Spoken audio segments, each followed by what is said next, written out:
जो अभी तक का हम लोगों ने टॉपिक किया है वो तो सब कवर हो गया है। ठीक है, हम लोग जो भी चीज़ हमारे टॉपिक थे हमारे सिलेबस में, model designing and other things, API development, वो सब कर लिया है। ठीक है, वो चेक कर लेना। एपीआई में कुछ डाउट है तुम्हें, वो मैं लास्ट में पूछती हूँ तुमसे। हम लोग अभी कवर करते हैं ना गिट को। ठीक है। मैम एपीआई ना वो मैंने किया नहीं है। ठीक तो है, आप तो उसके जरा अकॉर्डिंग मुझे समझाओ ना एपीआई। क्या क्या। वो एपीआई है ना, वो मैंने किया नहीं है। ठीक है, वो हम ऊपर ऊपर से देख लेंगे। ठीक है, गिट का पहले जरा कवर कर समझाओ लेते ना हैं, मुझे। उसके बाद मैं तुम्हें थोड़ा, ओके मैम ठीक है। ठीक है, थोड़ा सा वो मैं तुम्हें समझा दूंगी। ओके मैम और ठीक जैसा है। हमारे कॉल पे बात हुई थी ना, वो वैसे प्रोसेस करके देखना, इजी है, सेम वैसे में हो जाएगा। ठीक है। हाँ मैम। और यस। गिट का बेसिकली क्या है, हम लोगों ने स्टार्टिंग में भी ये चीज को कवर किया था जब हमारा क्लास स्टार्ट हुआ था। तो ठीक है, गिट को बेसिकली जब एक से ज्यादा लोग प्रोजेक्ट बनाते हैं और वो प्रोजेक्ट हमें किसी प्लेस में रखना होता है ना, तो हम लोग गिट का यूज करते हैं। ठीक है, गिट एक open source distributor version control system है, जिसमें बेसिकली हम लोग अपने रेपोजिटरीज या फिर अपने प्रोजेक्ट या फिर अपने कोड्स को जो है ना वहाँ पे रखते हैं। ठीक है, जिसमें लोग हमारे कोड को देख सकते हैं अगर हम पब्लिक रखें तो। और अगर प्राइवेट रखें तो हम लोग मतलब ऑर्गेनाइजेशंस वगैरह में हम लोग अपने कोड को शेयर नहीं कर सकते ना, तो हम लोग अपने प्राइवेट रेपोजिटरी बना के अपने कोड को रखते हैं और एक से ज्यादा लोग मिलकर उस प्रोजेक्ट को डेवलप करते हैं। ठीक है, गिट होता क्या है और गिट यूज क्यों करते हैं ना, ये चीज तो बिल्कुल क्लियर होनी चाहिए हमको। ठीक है, अभी नेक्स्ट है इंस्टॉल कैसे करना है। के इंस्टॉल के लिए गिट डाउनलोड आप सर्च करो और आपके पास ऑप्शन आएगा यहाँ पे, आप यहाँ से डाउनलोड कर सकते हो। ये मैक के लिए है, ये ऑल प्लेटफॉर्म्स के लिए है, इस तरीके से। ठीक है, सेटअप किस तरीके से करना है, आप इस तरीके से अपना सेटअप कर सकते हो। गिट को यूज करने के लिए आपको सबसे पहले उसके अंदर एक अकाउंट बनाना पड़ेगा। ठीक है, काइंड ऑफ क्रोम पे जब आप ओपन करोगे तो आपके पास ऑप्शन रहेगा गिट अकाउंट बनाने का। और जब तक आप गिट अकाउंट नहीं बनाते हो तब तक के आप उसमें रेपोजिटरीज नहीं बना सकते हो। ठीक है, ये चीज तो क्लियर हो गई होगी। हमारे पास भी अपना अपना गिट का अकाउंट है, राइट।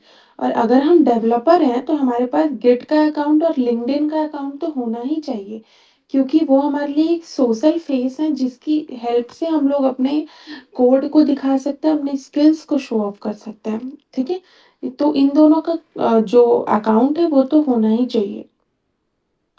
अब इसका इनिशियलाइजेशन किस तरीके से कर सकते हैं सेटअप का, यहाँ से गिट इनिट का यूज करके गिट क्लोन करके हम लोग उसमें यूआरएल डालते हैं रेपोजिटरी का। ठीक है, यहाँ पे अगर मैं अपने गिट अकाउंट को ओपन करूँ तो यहाँ पे रिपोजिटरी का ऑप्शन है, अगर मैं इस पे क्लिक करती हूँ, ड्रॉप डाउन पे क्लिक करती हूँ, तो मैं यहाँ से आराम से अपने रेपो कॉपी कर सकती हूँ। ठीक है, इस तरीके से आप कर सकते हो। अभी गिट में कुछ कुछ चीजें हैं जो इम्पोर्टेंट है, वो चीज मैं कवर कर देती हूँ जो कमांड्स इम्पोर्टेंट है।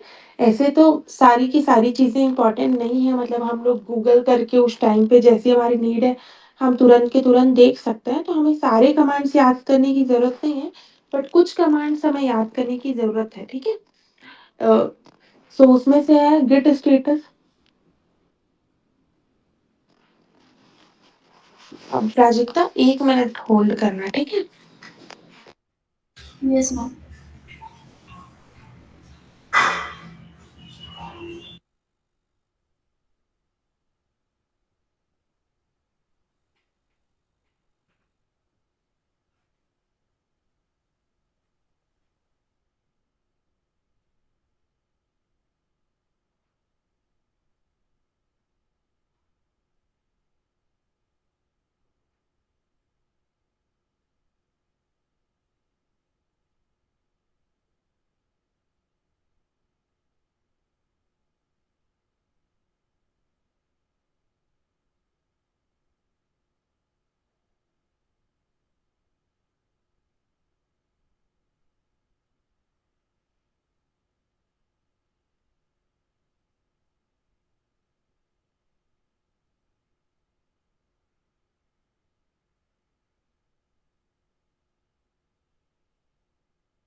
ठीक है, सो उसके बाद का मैं बताती हूँ। मेरी आवाज़ क्लियर है ना? Yes ma'am. सो कुछ कमांड्स हैं जो रेगुलर बेसिस पे हम लोग यूज़ करते हैं ना, उन कमांड्स के बारे में हम लोग बात करते हैं, जिसके बारे में हमें पता होना चाहिए वो डिस्कस कर लेते हैं, क्योंकि गिट में बहुत सारे कमांड्स होते हैं, हम बहुत सारी एक्शंस परफॉर्म कर सकते हैं, ठीक है? बट हमें वो एक्शन को परफॉर्म करने के लिए कमांड्स ढूँढने कैसे है ना, सिर्फ़ हमें ये पता होना चाहिए, ठीक है? ऐसा नहीं कि हमें हर एक कमांड हमेशा याद ही होनी चाहिए, जो इम्पोर्टेंट है वो हम याद कर लेते हैं एंड बाकी जो एक्शंस हमें करने हैं, हमें कुछ एरर आ रहा है तो उसके लिए हम लोग गूगल कर लेंगे, ठीक है? सो यहाँ पे गिट स्टेटस करके एक कमांड है। सो ये किस लिए काम आता है? ये काम आता है कि आपने कौन-सी चेंजेस की है अभी तक के, आपके फाइल में क्या-क्या चेंजेस हुई है। फॉर एग्ज़ाम्पल मैं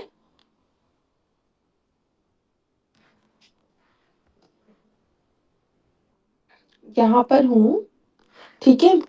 और मैंने इस प्रोजेक्ट में चेंजेस किए हैं। डे 10 में मैंने कुछ और कमांड लिखा है, ठीक है? या फिर ये किया है, तो मैं अगर यहाँ पे गिट स्टेटस करूँ,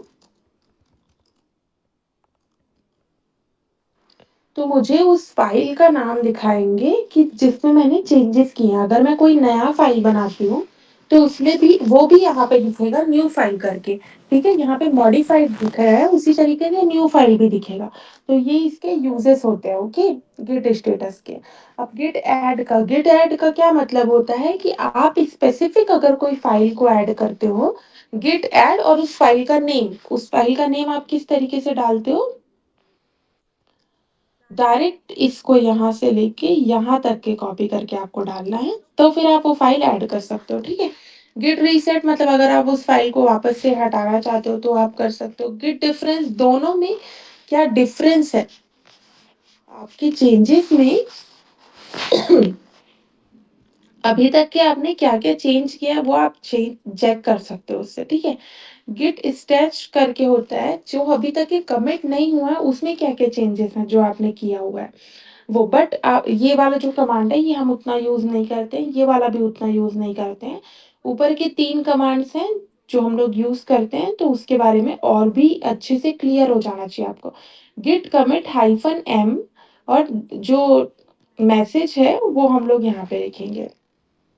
ठीक है? फॉर एग्ज़ाम्पल आपने एक नया मॉडल ऐड किया, तो ऐड न्यू मॉडल इस तरीके से करेंगे। तो मैंने आप लोगों को बताया था कि किस तरीके से हम डेटा पुश कर सकते हैं और जिस स्टैंडर्ड से मैं पुश करती हूँ, आपको उसी स्टैंडर्ड से करोगे तो बहुत अच्छा रहेगा। इस तरीके से ऐड लिख दो, अगर अपडेट कर रहे हो तो अपडेट लिख दो, उसके आगे एक मैसेज लिख दो। Update student model, add student model, इस तरीके से लिखोगे तो बहुत अच्छा रहेगा। ठीक है? ठीक है, अभी नेक्स्ट हो गया हमारा ब्रांचेस एंड मर्ज। सो इसमें हमारे पास जो-जो काम की चीज़ें हैं वो देख लेते हैं। गेट ब्रांच से आप देख सकते हो कि एग्ज़ैक्टली आप अभी कौन से ब्रांच पे हो। सो ब्रांच देखने का क्या मतलब है, आप एक एक रिपॉज़िटरी में मल्टीपल ब्रांचेस बना सकते हो, ठीक है? ब्रांच किस तरीके से बनाते हैं, गेट ब्रांच हाइफ़न बी, ठीक है?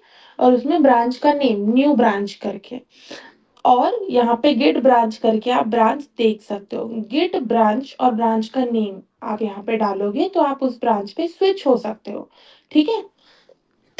फॉर एग्ज़ाम्पल अभी के लिए मैं मेन ब्रांच पे हूँ, ठीक है? मेन के अलावा मेरे पास कोई और ब्रांच नहीं है। मैं चाहूँ तो यहाँ पे एक न्यू ब्रांच क्रिएट कर सकती हूँ।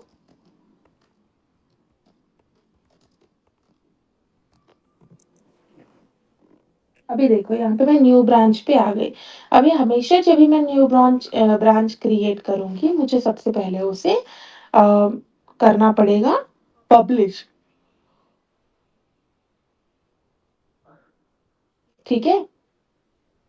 इस बटन पे क्लिक करके मैं पब्लिश कर सकती हूँ।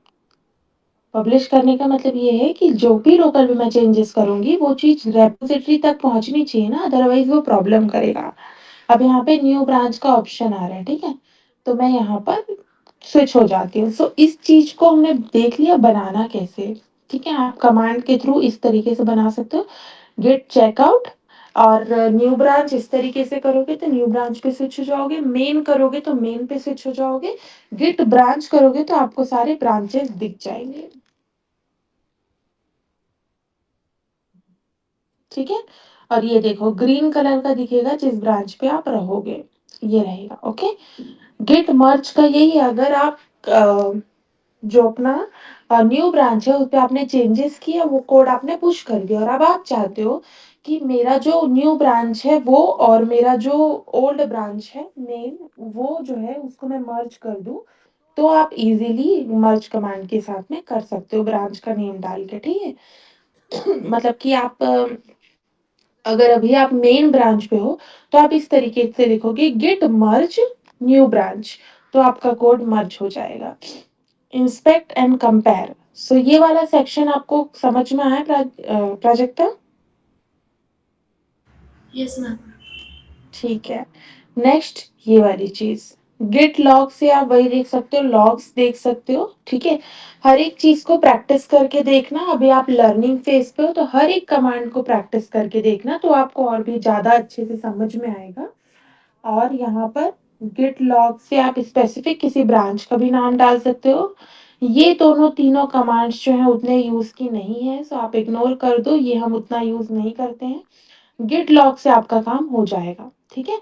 शेयर एंड अपडेट, सो यहाँ पे अपने एड्रेसेस को गिट एड्रेस को आप अलाइन कर सकते हो, ठीक है? एलियास करके git remote add alias URL इस तरीके से आप डाल सकते हो तो एलियास भी आपको मिलेगा जब आप इंडस्ट्री लेवल पे वर्क करते हो तो आपको एलियास मिलेगा, मतलब वो लोकेशन होता है वो हमको मिलता है, ठीक है? गिट फैच करके आप वहां से डेटा फैच कर सकते हो, शेयर करना है अगर आपको तो। बट ये जो चीज होती है ये आप अभी के लिए बिगिनर लेवल पे इग्नोर कर दो, ये आपके काम की नहीं है। गिट पुल से क्या होता है आप डेटा पुल कर सकते हो, मतलब हर चीज जब भी आप किसी ऑर्गेनाइजेशन पे काम करते हो या अगर एक से ज्यादा लोग उस प्रोजेक्ट पे काम कर रहे हैं तो आप हर दिन कोडिंग स्टार्ट करने के पहले गिट पुल करोगे।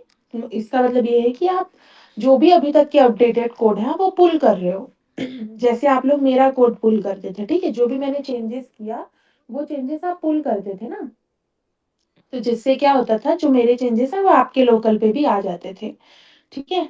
ट्रैकिंग पाथ एंड चेंज, सो ये बेसिकली अगर आपको फाइल रिमूव करना हो डिलीट करना हो तो उसके लिए आप यूज कर सकते हो ये दोनों चीज, ठीक है? रीराइट हिस्ट्री, सो ये भी बेसिकली उतने आपके वर्क का नहीं है। तो अगर आपको ऐसी टाइप की प्रॉब्लम आती है कि नहीं पुश हो रहा है या ये नहीं हो रहा है तो आप डायरेक्टली जो क्योंकि अपना प्रोजेक्ट उतना बड़ा नहीं है तो हम लोग अपने जो गिट वाली फाइल्स हैं उसको डिलीट कर सकते हैं या फिर हम वो फाइल डिलीट करके वापस से ऐड कर सकते हैं, अलग अलग चीजें ट्राई कर सकते हैं, न्यू ब्रांच बना के ट्राई कर सकते हैं, इस तरीके से आप चीजों को कर सकते हो, ठीक है? इग्नोरिंग पैटर्न, सो इग्नोरिंग पैटर्न्स का क्या मतलब होता है ये कुछ एग्जाम्पल दिए हुए हैं उसने, ठीक है? सो बेसिकली हम लोग डॉट गेट इग्नोर करके एक फाइल बनाते हैं, ये रहा, जिसके अंदर हम लोग ये सब चीजों को लिखते हैं। अगर आप गूगल पे भी सर्च करोगे ना कि जेंगो गिट इग्नोर फाइल्स करके गिट इग्नोर टेम्पलेट्स करके तो इजीली आपको प्रोवाइड हो जाएगा, आप वो डायरेक्टली कॉपी करो और ये वाले फाइल के अंदर आप ये आपको क्रिएट करना पड़ेगा बेसिकली, ठीक है? यहाँ पे जब आप प्लस के बटन पर क्लिक करते हो डॉट गिट इग्नोर करोगे तो वो आपका फाइल क्रिएट हो जाएगा, उसके अंदर आप ऐसे चीजों को रख सकते हो, ठीक है? Okay ma'am. ऑलरेडी एग्जिस्ट है तो वो क्रिएट नहीं होगा, ये रहा, ठीक है? इस तरीके से आप ऐड कर सकते हो। इसको करने का क्या मतलब है? इसको करने का ये मतलब है कि आप कुछ फाइल्स को अपने जो गिट रेपॉज़िटरी है उसमें नहीं डालना चाहते, तो ऐसी फाइल्स को आप जो है गिट इग्नोर में डाल देते हो। मतलब आप काम करने के टाइम पे तो आपको उस फाइल की ज़रूरत है, बट आप वो गिट इग्नोर के साथ उसको इग्नोर कर देना चाहते हो, आप अपने रेपॉज़िटरीज़ में नहीं डालना चाहते हो, ठीक है? अब मैंने यहाँ पे वीएनवी नेम लिखा। ओके, सो मतलब कि मेरा वर्चुअल एनवायरनमेंट जो है वो मैं पुश नहीं करना चाहती हूँ, मैं उसके साथ काम करना चाहती हूँ। इसमें इतने सारे फाइल्स हैं और ये बहुत हैवी है, इसे मैं डाल के भी क्या करूँगी? मुझे अगर वापस से सेटअप करना है या किसी दूसरे डेवलपर को दोबारा सेटअप करना है वो प्रोजेक्ट, तो वो अपना खुद का वर्चुअल एनवायरनमेंट बनाएगा ना, वो मेरा थोड़ी ना यूज़ करेगा। लाइक मेरे में पाइथन में मेरे कंप्यूटर का लोकेशन डाला हुआ है, राइट? उसके पाइथन में जब वो इंस्टॉल करेगा तो उसके कंप्यूटर का लोकेशन डाला रहेगा ना, तो ऐसी फाइल्स हम लोग शेयर नहीं करते हैं, या जो फाइल्स हम शेयर नहीं करना चाहते हैं वो फाइल हम लोग शेयर नहीं करते हैं। सो उसके लिए गिट इग्नोर वर्क आता है, ठीक है? टेम्परेरी कमिट्स टेम्परेरी कमिट्स के बारे में अगर हम लोग पढ़ें तो यहाँ पे गिट स्टैश करके रहता है। सो ये कमांड हम लोग कब यूज करते हैं? अगर हम लोग टेम्परेरी डेटा को स्टोर करना चाहते हैं लोकल स्टोरेज में, जिसे हम गिट पे पुश नहीं करना चाहते हैं, सो उस टाइम पे हम लोग गिट स्टैश का यूज करते हैं। फॉर एग्जांपल मैंने यहाँ पे चेंजेस किए, आपको यहाँ पे 2 चेंजेस दिख रहे होंगे, है ना? अब मैं यहाँ पे गिट स्टैश कर दूँ, तो वो मेरे चेंजेस रिमूव हो जाएँगे और अब मैं क्या करूँगी, सब मेरा कोड पहले जैसे हो गया, ठीक है? बट मेरे जो चेंजेस हैं वो यहाँ पे स्टोर्ड हैं।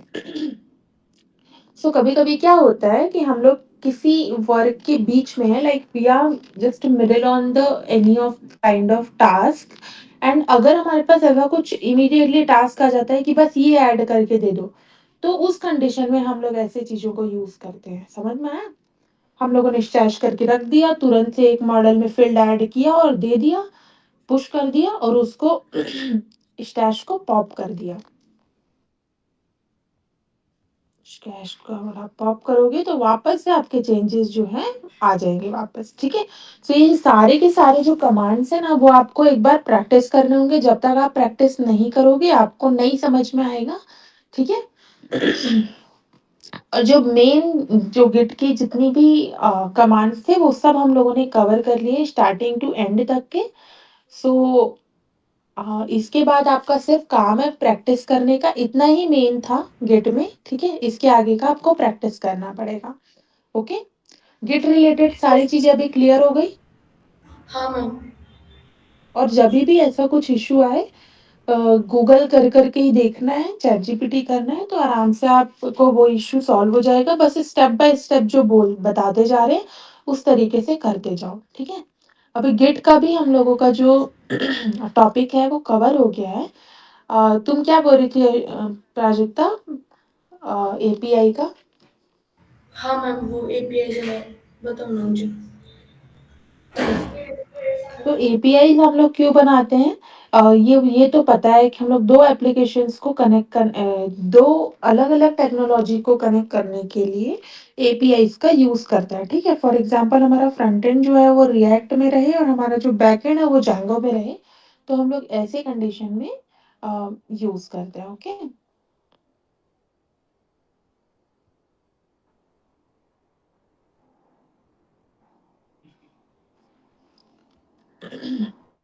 तो मैं आपको बहुत थोड़ा-सा बता रही हूँ इसके लिए जो लास्ट वीडियोज़ है ना रिकॉर्डिंग, तो उसमें देखना पूरा रिकॉर्डेड है, सब कुछ आराम से मैंने हर एक लाइन बताया हुआ है, ठीक है? सो वो प्रॉपरली देखोगे तो आपको समझ में आएगा। एंड उसके बाद भी अगर कुछ इश्यू आता है ना तो मुझे पर्सनली स्क्रीनशॉट लेके डाल देना कि मैम ये वाला इश्यू आ रहा है करके, तो फिर हम लोग वो देख लेंगे, okay? So okay ma'am. Mainly API बनाने के काफ़ी सारे तरीके होते हैं। हम लोग 2-3 लाइन में भी हम लोग एपीआई क्रिएट कर सकते हैं, जिसमें हमारा क्रिएट, अपडेट, डिलीट और गेट जो परफॉर्म है एक्शंस हैं वो इंक्लूड रहते हैं, ठीक है? सो अभी यहाँ पे स्टूडेंट लिस्ट का हम लोगों ने गेट और पोस्ट का बनाया है। सो यहाँ पे गेट के लिए हम लोगों ने स्टूडेंट ऑब्जेक्ट डॉट ऑल का यूज़ किया है, जो हम लोगों ने जेंगो ओआरएम में सीखा था, ठीक है? उस और एपीआई बनाने के लिए 2 चीज़ इम्पोर्टेंट होती है, एक तो हम पैकेज इंस्टॉल करते हैं रेस्ट फ्रेमवर्क्स करके, ठीक है? आपको यहाँ पे सेटिंग्स पे वो डालना पड़ेगा इंस्टॉल्ड ऐप में, और दूसरा हमारा होता है serializer फ़ाइल हमें बनानी होती है। ये serializer फ़ाइल हमने बना ली, यहाँ पे api.py है, यहाँ पे गेट एक्शन परफॉर्म करने के लिए सेल्फ रिक्वेस्ट इस तरीके से हमने किया है, ठीक है? स्टूडेंट है यहाँ पर, जेंगो ओआरएम को भी आपको इसमें अच्छे से प्रैक्टिस करनी है, तभी आपको समझ में आएगा कि हमको डेटा लाने के लिए क्या-क्या करना पड़ेगा करके, ठीक है? serializers मैंने यहाँ पे पास किए, serializer क्या काम करते हैं बेसिकली वो अ, नॉर्मल जेसन को पाइथन ऑब्जेक्ट को जेसन में चेंज करने का काम करता है, क्योंकि जब हम एपीआई के साथ कम्युनिकेशन रखते हैं, तो हम सिर्फ़ और सिर्फ़ जो जेसन डेटा है उसके साथ ही कम्युनिकेट कर सकते हैं, ठीक है? रिस्पॉन्स हो गया, यहाँ पे पोस्ट को भी मैंने यहाँ पे मैनेज किया हुआ है, रिक्वेस्ट पास कर रहे हैं, यहाँ पे serializer पास हो रहा है, और यहाँ पे serializer इज़ वैलिड और यहाँ पे सेव कर दे रहे हैं, ठीक है? ये आपको बहुत ही ज़्यादा काइंड ऑफ ऐसा है ना कि इस तरीके से ही लिखने का तरीका है, तो उस तरीके से ही लिखा जाता है। इज़ वैलिडेट और उसके बाद फिर डॉट सेव इसका करके आप डेटा सेव कर लेते हो। यहाँ पे मैंने स्टेटस वगैरह भी मैनेज करके रखा है, सो कौन सा स्टेटस होगा वो आपको समझ में आ जाएगा उससे। स्टूडेंट डिटेल्स है, स्टूडेंट डिटेल्स में गेट ऑब्जेक्ट, यहाँ पे गेट पुट और डिलीट का जो कोड है वो लिखा हुआ है, ठीक है? यहाँ पे गेट के लिए आपको पीके मतलब आईडी है, वो डेटा आप गेट कर रहे हो। पर्टिकुलर किसी एक आईडी से भी डेटा गेट कर सकते हो, वो लिखा हुआ है। serializers यहाँ पे भी कनेक्टेड है, ठीक है? पुट के लिए स्टूडेंट का बाय आईडी हम लोग डेटा गेट करेंगे, क्योंकि हम लोग बल्क पुट तो कर नहीं सकते ना कि सारे स्टूडेंट का नाम राम लिख दो, ऐसा तो नहीं कर सकते। तो हम लोग उसकी आईडी के हिसाब से अपडेट करते हैं या फिर डिलीट करते हैं, ओके? यहाँ पे serializers है, यहाँ पे भी इज़ वैलिड डॉट सेव का यूज़ कर दे रहे हैं। ये डिलीट है, डिलीट में भी सेम सिनेरियो हो रहा है, डॉट डिलीट का यूज़ कर रहे हैं। जेंगो ओआरएम में हमने ये चीज़ को पढ़ा है, ठीक है? ये जेंगो एपीआई जब हम लोगों ने कवर किया था, तो ये 2 दिन में ये जो टॉपिक है वो कंप्लीट हुआ था। तो तुम वो वाली वीडियोज़ देखना आराम से, हर एक वर्ड, हर एक अ जो लाइन है और जो वर्ड है वो हमने क्यों लिखा है ना, वो हमने डिस्कस किया है वहाँ पे, ठीक है? सो वो तुम देखोगे ना तो और भी तुमको अच्छे से समझ में आएगा, और जब तक कि आप प्रैक्टिस नहीं करोगे, तब तक आपको चीज़ें नहीं आएँगी। एक बार में नहीं आएँगी, खुद से करोगे, 2 बार में नहीं आएँगी, पर 10वें बार में ज़रूर आप खुद से कर पाओगे, ठीक है? सो हमेशा ट्राई करो गूगल करके वो चीज़ को करने का, क्योंकि प्रॉब्लम्स बहुत सारे आते हैं, बट उस प्रॉब्लम्स को आपको किस तरीके से सॉल्व करना है ना, अगर वो आपको आ गया ना, फिर किसी भी तरीके का प्रॉब्लम आए, आपको टेंशन लेने की कोई ज़रूरत नहीं है। ठीक है? प्राजक्ता समझ में आया अभी? Yes ma'am. अभी इसके अलावा जेंगो में कोई डाउट है, कोई क्वेश्चन्स हैं? No ma'am.